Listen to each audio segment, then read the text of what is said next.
మరోవైపు మా అధ్యక్షుడిగా ఉన్నటువంటి విష్ణు రాచకొండ సిపి కార్యాలయానికి చేరుకుంటారా లేదా అనేది కూడా సర్వత్రా ఉత్కంఠగా ఉందనేసి తెలుస్తోంది. మరోవైపు మనోజ్ ఈ అంశం ఏదైతే ఉందో, ఈ ముగ్గురి మధ్య జరిగినటువంటి ఈ రగడ ఏదైతే ఉందో, ఈ రచ్చకి మొత్తానికి కూడా కారణాలు ఏంటి, అలాగే కుటుంబ కలహాలు రోడ్డుకి రావడానికి ప్రధాన కారణం ఏంటి, అలాగే లా అండ్ ఆర్డర్ కి విఘాతం కలిగేలాగా తమ కుటుంబంలో ఉన్నటువంటి సమస్యను రోడ్డుకి ఇచ్చినటువంటి వ్యక్తులు ఎవరు, బౌన్సర్లు ఎందుకు అక్కడ చేరుకున్నారు, బౌన్సర్లు మీడియా ప్రతినిధుల మీద విరుచుకుపడడానికి కారణం ఏంటి, అలాగే మోహన్ బాబు మీడియా ప్రతినిధి మీద విచక్షణ కోల్పోయి దాడి చేయడానికి కారణాలు ఏంటి అన్న కోణంలో పూర్తి స్థాయిలో అయితే సిపి విచారణ చేయడానికి అయితే ఈ ముగ్గురిని కూడా నోటీసులు ఇవ్వడం జరిగిందనేసి తెలుస్తోంది.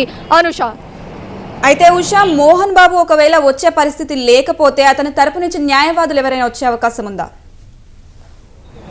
లేదా మళ్ళీ విచారణకు ఎప్పుడైనా పిలిచే అవకాశం? ఖచ్చితంగా లీగల్ గా కూడా ఫైట్ చేసే అవకాశం ఉంది. ఎందుకంటే చెప్పండి. ఖచ్చితంగా లీగల్ గా ఫైట్ చేస్తారు. మోహన్ బాబు ఇప్పటికే తన లీగల్ టీం ని కూడా ఏర్పాటు చేసుకున్నట్టుగా అయితే మనకు అందుతున్నటువంటి సమాచారం. మరికొద్ది సేపట్లో మోహన్ బాబు హెల్త్ బులెటిన్ కూడా ఏదైతే హెల్త్ బులెటిన్ కి సంబంధించి కూడా ఆ రిపోర్ట్ ని కూడా తీసుకొచ్చి సిపి ఎదుట కూడా లీగల్ టీం ఇచ్చే అవకాశం ఉంటుంది. ఎందుకంటే ఈ పరిణామాలు ఏదైతే ఉన్నాయో, ఇది మొత్తం కూడా ముగ్గురు వ్యక్తుల మధ్య జరిగినటువంటి ఈ రగడ ఏదైతే ఉందో, ఇది మొత్తం కూడా వ్యవస్థ మొత్తాన్ని కూడా, అక్కడ ఉన్నటువంటి వ్యవస్థ మొత్తాన్ని కూడా శాంతి భద్రతలకు విఘాతం కలిగేలాగా చేశాయి. కాబట్టి మొత్తం వివరణ ఖచ్చితంగా ఇవ్వాల్సి ఉంటుంది. గైర్హాజరుకి సంబంధించినటువంటి రీజన్స్ ఏవైతే ఉన్నాయో ఆ రీజన్స్ ని కూడా మెన్షన్ చేయాల్సి ఉంటుంది. కాబట్టి ఖచ్చితంగా మోహన్ బాబు తరపున న్యాయవాది వచ్చే అవకాశం ఉంటుంది. లీగల్ గా కూడా ఏదైతే సీనియర్ సిటిజన్ హోదాలో ఉన్నారు కాబట్టి మోహన్ బాబుకి కొన్ని వెసులుబాట్లు కూడా ఉన్నాయి. కాబట్టి ఆ గ్రౌండ్స్ కింద కూడా మోహన్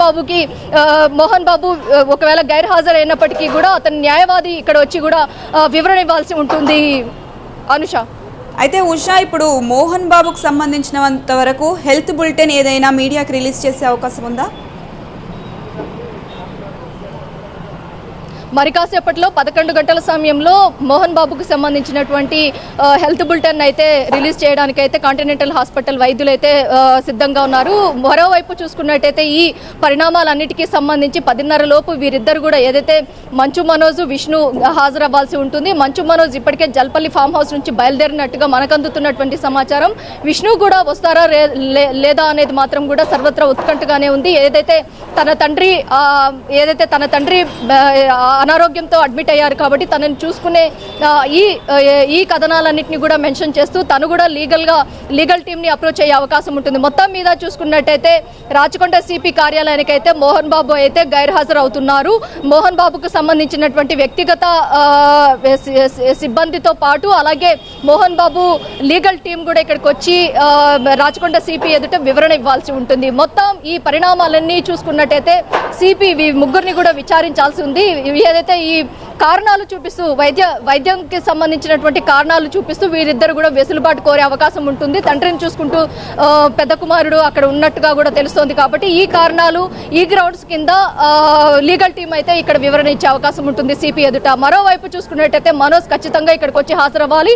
మనోజ్ నిన్న మొత్తము కూడా అటు ఇంటెలిజెన్స్ చీఫ్ శశిధర్ రెడ్డిని కూడా అప్రోచ్ అవ్వడం జరిగింది. తనకు భారీ భద్రత ఇవ్వాలి, తనకు ప్రొటెక్షన్ ఇవ్వాలి, తన భార్య సతీమణి ఎవరైతే ఉన్నారో, తన సతీమణి తన చిన్నారి ఎవరైతే ఉన్నారో థ్రెట్ ఉంది అన్న కోణంలో కూడా అతను పేర్కొన్నారు. కాబట్టి కంప్లైంట్ లో మొత్తం కూడా ఈ అండర్ ఆర్మ్స్ కింద మొత్తం కూడా పరిగణలోకి తీసుకొని వారికి ప్రొటెక్షన్ ఇవ్వాల్సిందిగా, అలాగే ఈ రప్చర్ కి సంబంధించి ఈ జల్పల్లి ఫామ్ హౌస్ లో జరిగినటువంటి ఈ రప్చర్ కి సంబంధించి వివరణ ఖచ్చితంగా ఇవ్వాల్సి ఉంటుంది. వీరిలో ఎవరు హాజరవుతున్నారు రాచకొండ కమిషనరేట్ ఆఫీస్ కి, అలాగే సిపి సుధీర్ బాబు ఎదుట ఈ ముగ్గురులో ఎవరెవరు హాజరవుతున్నారు కూడా సర్వత్రా ఉత్కంఠగా ఉందనేసి తెలుస్తోంది.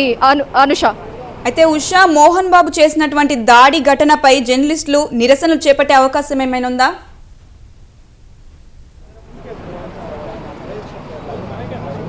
ఖచ్చితంగా జర్నలిస్టు సంఘాలన్నీ కూడా ఇప్పటికే పిలుపునిచ్చాయి. కాబట్టి మా ఫిలిం ఆఫ్ ఛాంబర్స్ ఏదైతే ఉందో, ఫిలిం ఛాంబర్స్ దగ్గర ఖచ్చితంగా జర్నలిస్టు సంఘాలు, ప్రజా సంఘాలు, అలాగే వీరికి మద్దతు ఇస్తూ కొన్ని రాజకీయాలకి సంబంధించినటువంటి వ్యక్తులు కూడా అక్కడ హాజరయ్యే అవకాశం ఉంటుంది. జర్నలిస్టుల మీద దాడి అనేది మాత్రం హేయమైన చర్యగా ఇప్పటికే పేర్కొంటున్నారు. కాబట్టి ఈ చర్యకి సంబంధించి ఖచ్చితంగా ఏదైతే వివరణ ఇవ్వాలి, కేవలం క్షమాపణతో ఇది రూపుమాపేది కాదు. ఖచ్చితంగా మోహన్ బాబు మీద కఠినమైన సెక్షన్లు విధించాలి అనుకోవడంలోనే ఇప్పటికే జర్నలిస్టు సంఘాలన్నీ కూడా గగ్గోలు పెడుతున్నాయి. మరోవైపు చూసుకున్నట్టయితే జర్నలిస్టు సంఘాలకి మద్దతు తెలుపుతున్నటువంటి వ్యక్తుల్లో ఇప్పటి వరకు చూసుకున్నట్టయితే రాజకీయంగా మాత్రమే ఉన్నారు, కానీ సినీ పరంగా ఇంతవరకు ఒక్కరు కూడా నోరు మెదపడం లేదు. ఇంతవరకు కూడా ఎవరు కూడా ఈ సంఘటనకి సంబంధించి మోహన్ బాబు చేసినటువంటి ఈ దుశ్చర్య ఏదైతే ఉందో దీనికి సంబంధించి ఇప్పటి వరకు కూడా ఎవరు కూడా రియాక్ట్ అవ్వలేదనేసి తెలుస్తుంది. కేవలం రాజకీయంగా రఘునందన్ రావు కావచ్చు, అలాగే కేఏ పాల్ కావచ్చు, వీళ్ళు మాత్రమే స్పందించారు. మిగతా ఎవరు కూడా దీనికి సంబంధించి జర్నలిస్టుల మీద దాడికి సంబంధించి ఎవరు కూడా ఇప్పటి వరకు కూడా స్పందించలేదనేసి తెలుస్తోంది. మరోవైపు కమిషనరేట్ కార్యాలయానికి 10:30 కావస్తుంది. 10:30 లోపు వీరి ముగ్గురు కూడా హాజరవ్వాల్సి ఉంటుంది. ఈ ముగ్గురు కూడా మనోజ్తో పాటు మౌనిక కూడా వస్తారా, లేకపోతే మనోజ్ ఒక్కరే వస్తారా అనేది కూడా వేచి చూడాల్సి ఉంటుంది. అనుష.